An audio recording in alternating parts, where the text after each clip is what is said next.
Okay, hi again. We're going to continue this conversation on the production person, and it's a little broader than that, really. This is about the way radio stations operate, but also television stations operate in a lot of the same sorts of ways as we're discussing here. This is based on the textbook Digital Audio Production by Donald W. Connolly in the third edition, but there's some additional information that is included here. For example, we're primarily talking about radio stations in the traditional sense, licensed by the FCC, AM and FM stations, and of course they do require an FCC license. But today it is possible to start your own internet streaming station, and some are quite successful. This would be in addition to podcasting, but in this case we'd be talking about something that's continuous. So let's have a look at video on starting your own streaming station.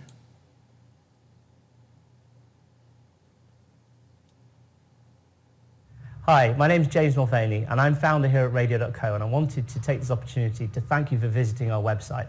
Now, I know your time is really valuable, so I wanted to show you in under 2 minutes how you can use Radio.co to set up and run your own online radio station. So let's set the timer and let's get started. This is where it's at on the Radio.co dashboard. As you can see, we've got an overview of how many listeners are currently locked into our station. Moving down the page, you can see the song that is currently going out on the radio, as well as the last few tracks that have just gone out on air too. We can see what's up next, and we can also see an overview of today's schedule, so we can see if there's any DJs going out later on air, and also the types of music based on the playlists that are scheduled to go out on the radio. Moving down, we've got our listener map. Now this is awesome because it shows you exactly where your listeners are tuned in from and how many people are listening from that particular country.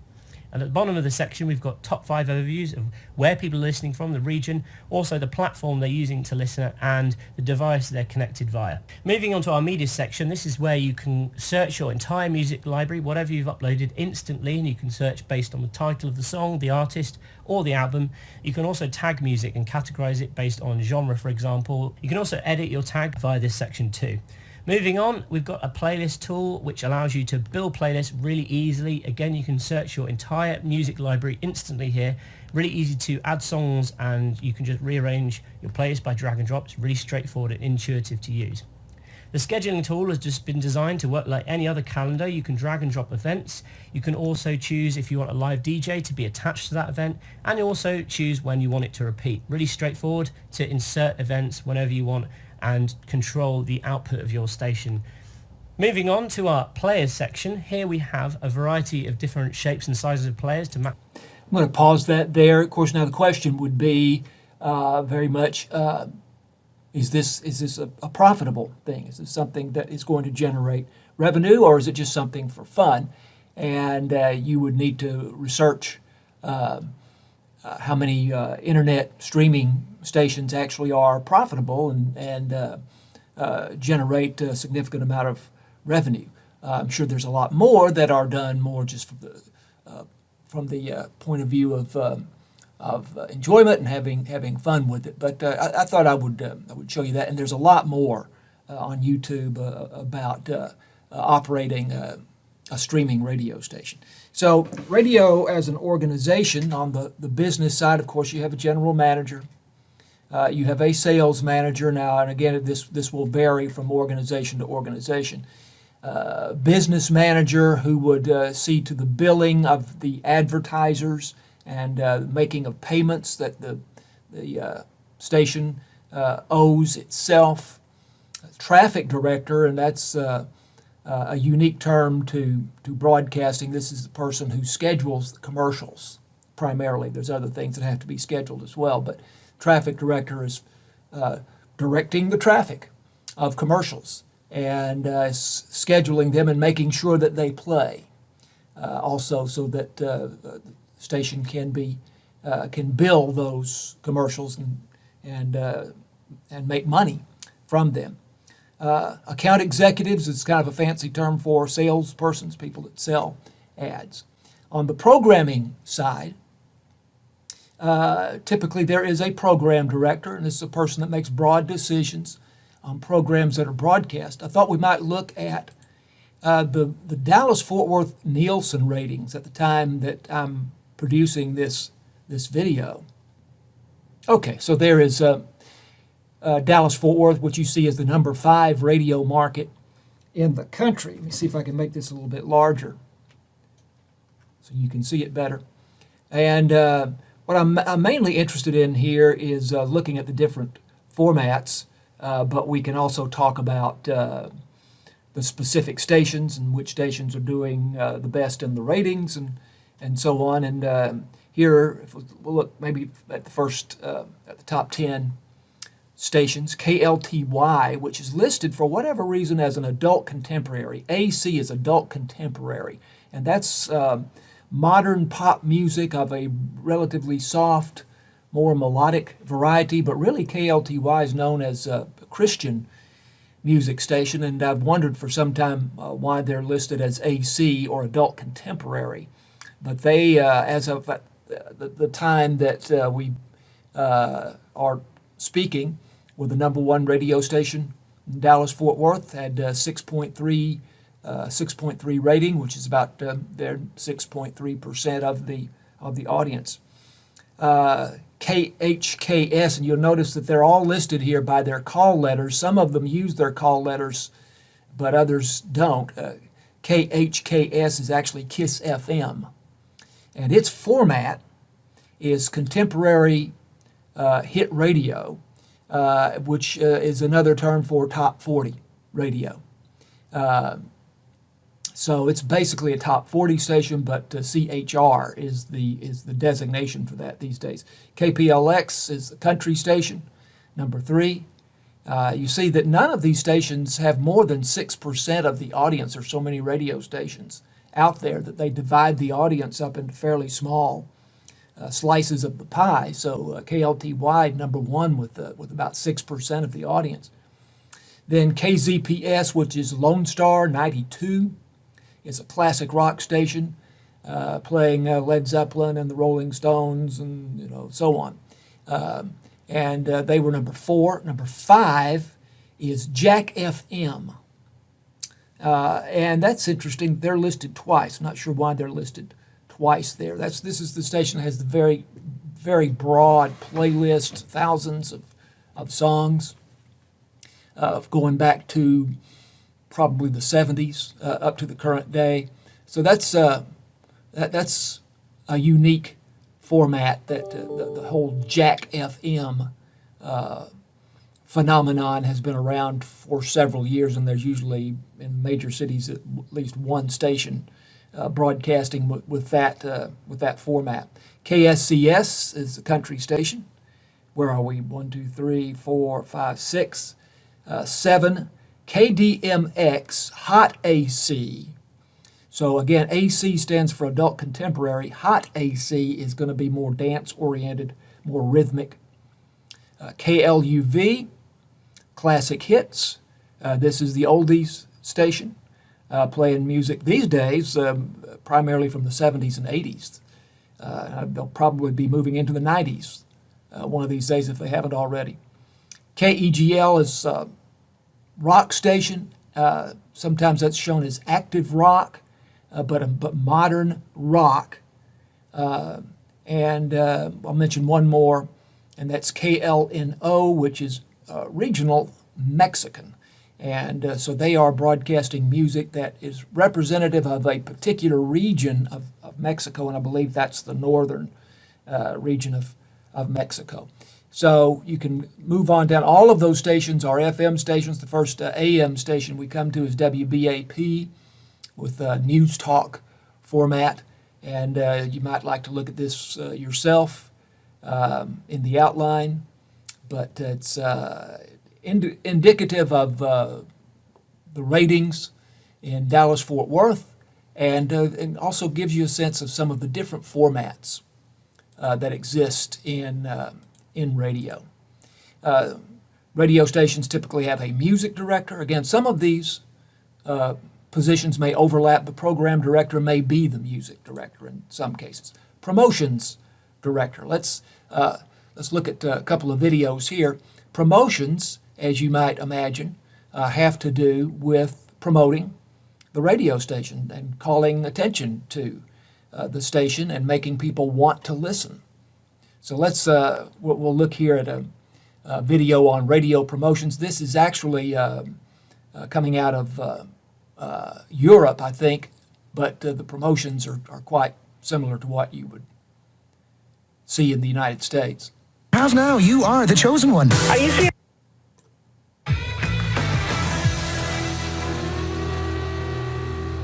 I was tasked late last year by the organising committee of Radio Days Europe to take a look around the world at radio promotions that really delivered both for the stations, for the listeners, and for the clients that we work with as partners. And I suppose when I started, I asked myself two questions that are worth keeping in our heads.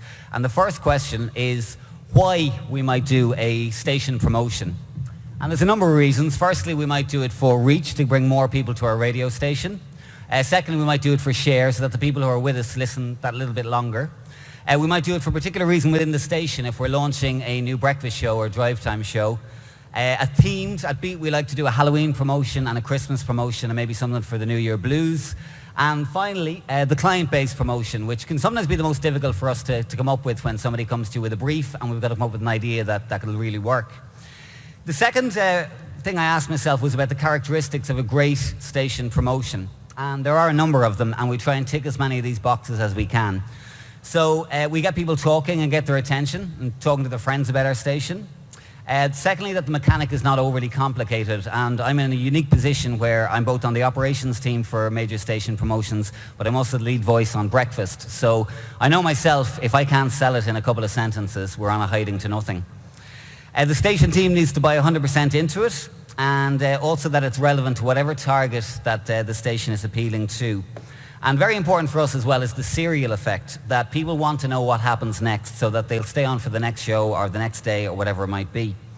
Also that 360 approach that we're delivering on air, online and on the street. And when we think about how we sell that promotion in terms of marketing and PR, that we think about the pre, during and post, because there's no point in just finishing a radio promotion and wiping your hands and walking away. You need to get a win out of it. The last couple, that we culminate in a big climax. Big budgets aren't everything. That, you know, the kind of ideas that I'm showing off today should work for any station, no matter what your size is. And finally, it's all about being creative within the station about how you might deliver. Okay, I'm going to pause that there. You could watch the rest of that if you want. He goes on to show some interesting promotions from around the world. He is himself from Ireland, and he shows one. The first one, I think, is from Ireland, but it's very similar to what you might see in the U.S. But that's radio promotions. Now, there's a such thing as radio imaging, radio station imaging, creating an image for the station in people's minds. So here's a video on that. So this is very spontaneous. Today I'm working on a brand new radio station. I am setting up a radio station. And so I want to talk a little bit about getting started with a brand new radio station. I'm Dane Reed, the voiceover guy. Check me out.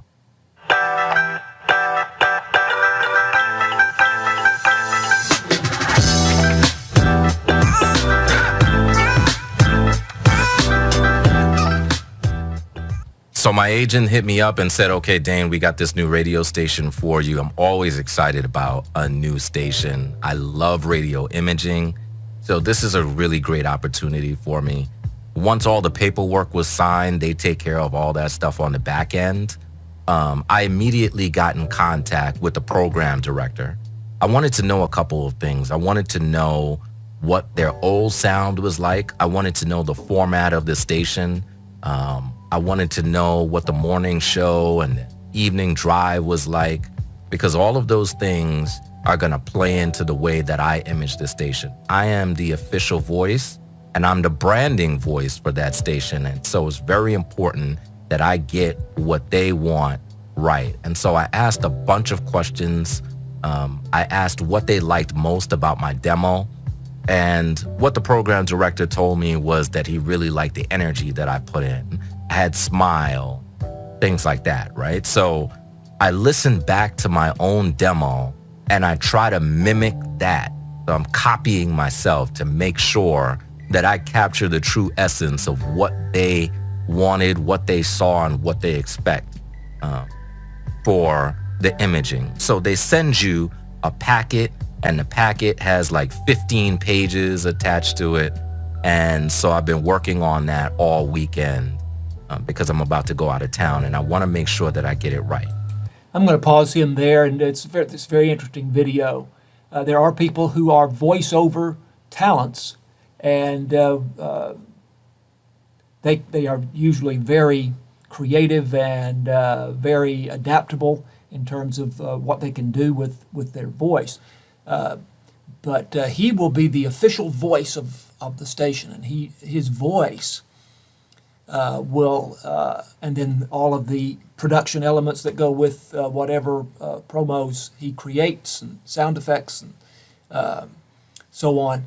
That will create an image for the station, and so he's very good in describing the process that he goes through in doing that there. But that's a career unto itself. Public service director, and again, very likely that particular job would be attached to some other job that someone would do. That would be the public service director, in addition to something else. Production director is the main thing that we've talked about in this outline, person that does the production of the commercials, and that's a hugely important task. And that person, typically in a bigger station anyway, would not be a disc jockey because the job is too big. But producing those commercials and making them good and making them effective so that the clients are pleased and they continue to advertise, continue to spend their money with the station, that's a very, very big job. Continuity director, continuity has to do with writing. So this is a person that would primarily be writing commercials, also writing promos, and again, in some cases, that might be the production director. Production director might also have that task. News director covers news. Might also be the public service director. That wouldn't be unusual. Sports director might also be the news director. Again, it depends on the size of the station. But these are all jobs that a person can have within radio. The engineer, that's a term that has to do with technical maintenance, keeping the station running and all of the equipment working well. Now, a lot of times this is contracted out these days rather than a full-time person working for a station, and this is true of television as well, that they might contract that to a separate company, and then that company comes around on a regular basis and does maintenance, and then when something goes wrong, then they respond and fix the problem as quickly as possible. Again, all of these positions don't exist at every station. Some may overlap. So the radio team in action, from a budget to a commercial. The general manager sets a budget which includes quarterly goals for advertising sales. So they have a particular goal in mind every quarter for the amount of advertising that they're going to sell. Then the account execs or the salespeople go out and make calls, make sales. They are trained to do that in the best possible way. If their training has been effective, and if they themselves individually have the qualities that make a good salesperson, then they will do well. The traffic department schedules the spots or the commercials and keeps track of when they play so that the clients can be billed for the commercials. The continuity department writes spots, and again, there in some cases the continuity department may be the account execs. The advertising salespeople may write their own commercials in some cases, or the production director, as we've said, might write some commercials.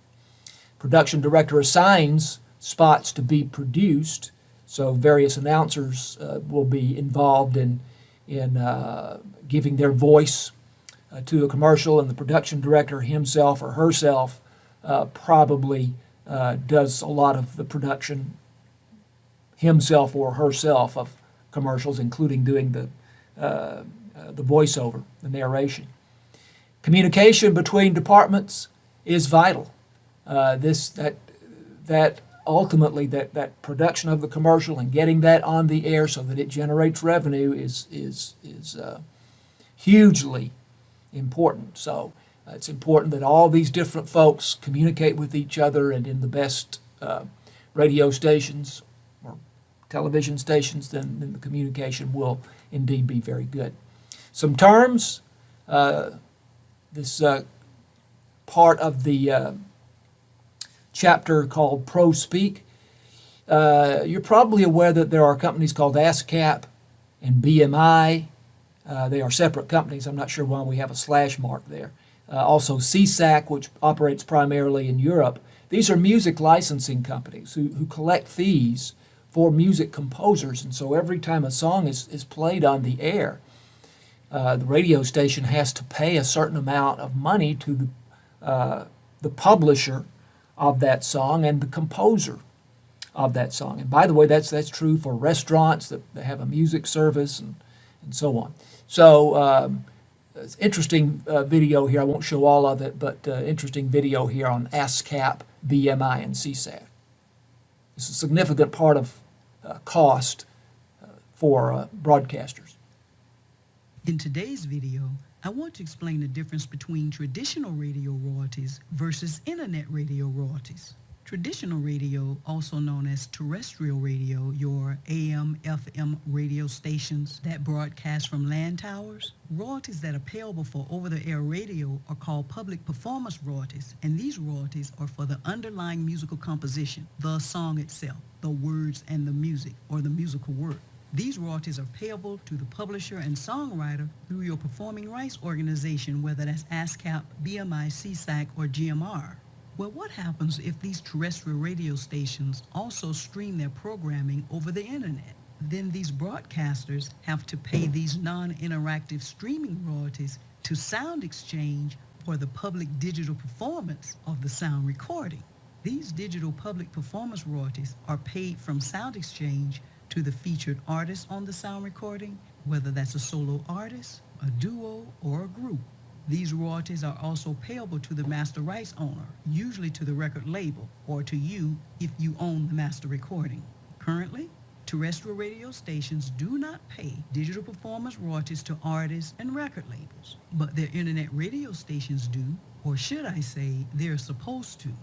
Now, there was legislation that was introduced to Congress at the end of last year called the AM-FM Act, also known as the Broadcast Performance Royalty, that wants to impose these digital performance royalties or sound recording performance royalties on terrestrial radio stations. We'll need to continue to look to see what happens with this new proposed legislation. Okay, I'm going to pause that there, but that's a significant part of the expense for AM and FM stations is paying royalties to ASCAP, BMI, and CSAC for the music that they play on the air. And as she mentions, there's a company called Sound Exchange that does the same thing for internet streaming radio stations or any use of music that streams over the internet. So a radio station, and most of them do, stream. So they would be paying to Sound Exchange for the streaming, and that typically is a little less costly. But they would also be paying fees to ASCAP, BMI, and CSAC for the music that actually goes out over the AM and FM airwaves. Commercial inventory refers to commercials that are currently running. It's would be just a list of all the commercials that are current and being played on the air and generating revenue. Commercial load is how many commercials are allowed. And really that's not set by the FCC, but although it has guidelines, but the stations have to decide, how many commercials can we carry in an hour. And that's considered or called the commercial load.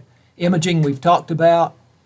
A national rep is an important organization to a radio station or a television station. This the national rep directs national advertising to the station. So the national rep adds to the sales that your local salespeople can accomplish by bringing in national advertising. So a national rep can be very helpful to a broadcaster. Quantitative and qualitative research helps to determine how to please an audience, what will be successful, what do we think an audience wants, and what will they respond to, and how can we do better in terms of pleasing an audience. And that comes from research, which may be done locally or may be done more so from a national or even international point of view, and you might pay for that research that nevertheless, despite the fact that it's national, would be helpful in making your programming decisions. So we'll leave it at that with this discussion on the production person, part 2, and thanks for watching.